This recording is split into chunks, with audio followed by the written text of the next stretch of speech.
Okay, we're on the next step, so stage 5. So 2 hours has now passed since we first mixed the dough together.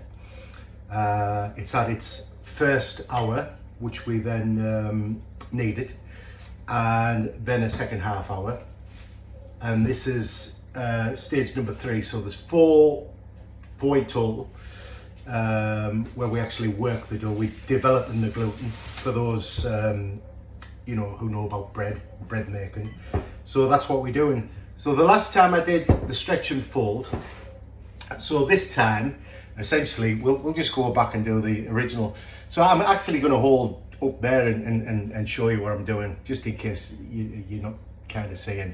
So I'm pulling it up, stretching it over itself, turn it around, pull it up, stretch it over itself, turn it around, pull it up, stretch it over itself, and I'm just going to do that over, which I'll have to put the ball down like, but you'll see as I'm doing it that ball's actually getting tighter in there.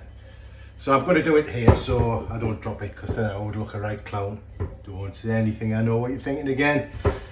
Clown already. And I'm just going to keep on doing that with this till essentially, and the dough's getting tighter. Sorry, the dough's getting tighter. I have to keep looking because I feel as though I'm moving around, which I am. The dough's getting tighter, and you come to a point where you think I'm not really doing anymore, it's fully stretched, which that is. A couple more times, maybe it's just, yeah, it's not doing anymore. That really is not doing anymore there. It'll just go around on itself, it's just kind of springing back. So that's done as much as it can do there. I'm going to do the other one. I'm going to mark that, we've done number 3. So in half an hour's time, we'll do the final one. I'll do this ball, not now. I think the final one I might do a stretch and fold again, just so we've done 2 of each. And then you can have a go yourself. Like I say, you don't have to start one technique and continue through it. As I've proved by what I've done so far, actually it doesn't make any difference as long as the technique you use, as long as you're doing that well, that's all that counts. So up to now, I don't think there's been anything too difficult or strenuous or anything to get a sweat about. So like I say, that's tick number 5 in the box, and we've got 1 more tonight. When I do the last one, I'll explain to you about the next stage, which is nothing, where you leave and that ball is just going to sit there overnight or for a number of hours, and I'll explain that in the next stage. But that's number 3 done.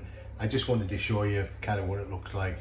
The dough's changing consistency. It looks as though it's getting a little bit elastic, more smooth, softer, but then it's tightening up as we use it, as we need it. That, like I say, is just like a stretch and tuck. Man, it sounds like an operation, doesn't it? I've been for a stretch and tuck. What do you have? Sourdough. Yeah, I don't know.